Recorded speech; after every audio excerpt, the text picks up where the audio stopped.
दोस्तों नमस्कार, कैसे हैं आप सभी। उम्मीद करता हूं प्यारे बच्चों आप सभी लोग अच्छे होंगे, स्वस्थ होंगे और मस्त होंगे। दोस्तों 50 रोज बोले जाने वाले शब्दों के कोर्स में आज 10वीं क्लास में आपका स्वागत करते हैं। आज की वीडियो में प्यारे बच्चों 50 रोज बोले जाने वाले अंग्रेजी के शब्दों को पढ़ना, लिखना और बोलना सीखने वाले हैं। तो अगर आप इस क्लास को शुरू से लेकर लास्ट तक देखते हैं तो जितने भी शब्द आज की क्लास में आपको बताऊँगा वह आपको अच्छी तरीके से याद हो जाएंगे, अच्छी तरीके से समझ में आएंगे और आप इन शब्दों की मदद से अंग्रेजी को पढ़ सकते हैं, अंग्रेजी को लिख सकते हैं और अंग्रेजी बोल भी सकते हैं। तो चलिए देखते हैं बच्चों आज की क्लास में कौन कौन से शब्द हैं। उससे पहले बच्चों अगर आपको वीडियो पसंद आ जाए लाइक करिएगा, चैनल पर पहली बार आए हैं तो सब्सक्राइब भी कर लीजिएगा। चलिए देखते हैं। देखिए लिखा गया बच्चों यहाँ पर 50 रोज रोज बोले जाने वाले अंग्रेजी के शब्द। ठीक है बच्चों, यह बच्चों क्लास नंबर 10 है। कौन सा क्लास है सर? 10 नंबर क्लास है। इसके पहले हमने 9 क्लास अपलोड किया है। अगर आपने नहीं देखा है तो उन वीडियोज़ की लिंक इसी वीडियो के डिस्क्रिप्शन में है, आप वहां से कोई भी क्लास को देख सकते हैं। हमने सारे वीडियोज़ को अपलोड कर दिया है। अब देखिए यहाँ पर पहला शब्द लिखा गया बच्चों AMONG। तो इसे हम पढ़ते हैं बच्चों एमंग। क्या पढ़ते हैं? एमंग, AMONG, एमंग पढ़ते हैं। एमंग का अर्थ होता है बच्चों बीच में। क्या होता है? बीच में। बीच में का क्या अर्थ होगा सर? देखिए जैसे मान लीजिए आप कहीं भीड़ में फंसे हुए हैं और उसके बीच में आप हैं तो आप बोलेंगे एमंग। जैसे आप बोल सकते हैं I am among the people, मैं लोगों के बीच में हूँ। I M among the people. ठीक है बच्चों, तो एमंग का अर्थ ही होता है कि बहुत सारे लोगों के बीच में, तो हम एमंग बोलेंगे। ठीक है, एमंग हो गया। अगला शब्द है बच्चों BETWEEN। इसे हम पढ़ते हैं बिटवीन। क्या पढ़ते हैं? बिटवीन पढ़ते हैं। अब बिटवीन का क्या अर्थ होता है? बिटवीन का अर्थ भी होता है बीच में। दोनों का अर्थ बीच में होता है, बीच में, लेकिन दोनों में अंतर है। इस बिटवीन का प्रयोग होता है बच्चों दो व्यक्तियों के बीच में अगर बोलना हो तो हम बिटवीन बोलते हैं। जैसे बोल सकते हैं divide between two, divide between two यानी दोनों में बांट लो। तो बिटवीन का अर्थ प्रयोग किया जाता है दो व्यक्तियों के बीच में बोलने के लिए हम बिटवीन बोलते हैं, लेकिन बहुत सारे व्यक्तियों के बीच में बोलने के लिए हम एमंग का प्रयोग करते हैं। ठीक है बच्चों, तो यह हो गया बिटवीन। अगला शब्द है UNDER। इसे हम पढ़ते हैं अंडर। क्या पढ़ते हैं? अंडर। अंडर मतलब होता है नीचे। क्या होता है? नीचे। जैसे I M under the tree, I am under the tree, मैं पेड़ के नीचे हूँ। I M under the tree. ठीक है बच्चों, इस तरीके से यूज़ करेंगे। तो अंडर मतलब क्या होगा? नीचे। अगला शब्द है ABOVE। इसे हम पढ़ते हैं एबव। क्या पढ़ते हैं? एबव, ABOVE, एबव मतलब होता है ऊपर। क्या होता है बच्चों? ऊपर होता है। जैसे the fan is above my head, the fan is above my head. ठीक है, तो एबव मतलब क्या होता है? ऊपर होता है। अगला शब्द है बच्चों BESIDE। इसे हम पढ़ते हैं बिसाइड। क्या पढ़ते हैं? Beside, BESIDE, beside. बिसाइड का अर्थ होता है बगल में। क्या होता है?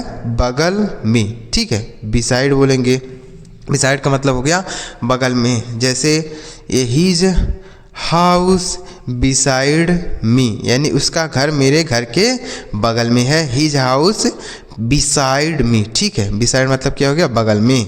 अगला शब्द है INSIDE। इसे हम पढ़ते हैं इनसाइड, INSIDE, इनसाइड। इनसाइड का अर्थ होता है बच्चों अंदर। इनसाइड मतलब अंदर होता है। जैसे I M inside the room, I am inside the room, यानी मैं कमरे के अंदर हूँ। I M inside the room. ठीक है, अगला शब्द है NEAR। इसे हम पढ़ते हैं नियर, NEAR, नियर। नियर का अर्थ होता है पास। नियर मतलब पास होता है।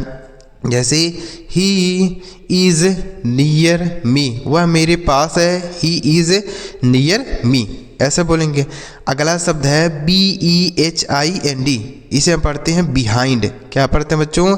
Behind, BEHIND। बिहाइंड का अर्थ होता है पीछे। बिहाइंड मतलब पीछे होता है। जैसे ही इज़ बिहाइंड मी, वह मेरे पीछे है। He is behind me. ठीक है, तो बिहाइंड का क्या अर्थ हो गया? पीछे। अगला शब्द है बच्चों OVER, इसे हम पढ़ते हैं ओवर। क्या पढ़ते हैं? ओवर। ओवर मतलब ये ऊपर होता है, ओवर मतलब ऊपर। जैसे the plane is over my head, यानी प्लेन यानी जहाज मेरे सर के ऊपर है। The plane is over my head, ठीक है। प्लेन ओवर मतलब क्या होगा? ऊपर। अगला शब्द है WHILE, इसे हम पढ़ेंगे वाइल। WHILE वाइल पढ़ेंगे। वाइल का अर्थ होता है जब। वाइल मतलब जब या जब कभी भी बोलते हैं। वाइल यानी जब, you come, while you come यानी जब तुम आओगे, वाइल यू कम, ठीक है। अगला शब्द है THROUGH, इसे हम पढ़ेंगे थ्रो। THROUGH throw. थ्रो मतलब होता है होकर। थ्रो मतलब होकर। जैसे I went school through your house, मैं तुम्हारे घर से होकर स्कूल गया। I went to school through your home, यानी तुम्हारे घर से होते हुए मैं स्कूल गया। तो थ्रो का अर्थ क्या होता है बच्चों? होकर, ठीक है। अगला शब्द है ACROSS, तो इसे हम पढ़ेंगे एक्रॉस। क्या पढ़ेंगे?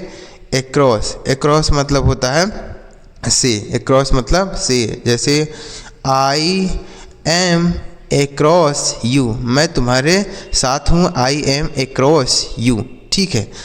उम्मीद कर रहा हूँ बच्चों आपको यह शब्द समझ में आ रहे हैं। बच्चों आपका कोई भी शब्द होगा वह छूटने नहीं पाएगा। हर शब्द को आपको पढ़ना सिखा दूंगा। अगर ये आप डेली प्रयोग किए जाने वाले शब्दों को सीखते हैं 100% आप अंग्रेजी को पढ़ना, लिखना और बोलना सीख पाएंगे, क्योंकि इन्हीं की मदद से ही अंग्रेजी को बोला जाता है, पढ़ा जाता है, लिखा जाता है। तो अगर आप इन्हें याद कर लेंगे तो आप आसानी से अंग्रेजी को पढ़ सकते हैं, बोल सकते हैं, लिख भी सकते हैं, ठीक है बच्चों। चलिए आगे बढ़ते हैं। आगे देखिएगा, आगे लिखा गया बच्चों MONTH, इसे हम पढ़ते हैं मंथ। MONTH मंथ का अर्थ होता है महीना। मंथ मतलब महीना। जैसे it is the month of April, it is the month of April, यानी यह अप्रैल का महीना है। It is the month of April, ठीक है बच्चों। तो क्या हो गया? मंथ मतलब महीना हो गया। अगला शब्द है बच्चों YEAR, इसे हम पढ़ते हैं ईयर। YEAR, year. ईयर मतलब होता है साल। ईयर मतलब साल होता है।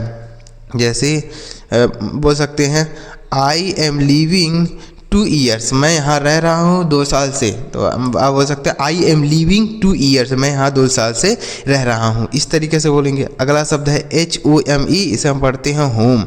HOME home. होम मतलब होता है घर। होम मतलब घर होता है। जैसे आप बोल सकते हैं दिस इज़ माई होम, यह मेरा घर है। दिस इज़ माई होम, ठीक है, ऐसे बोल सकते हैं।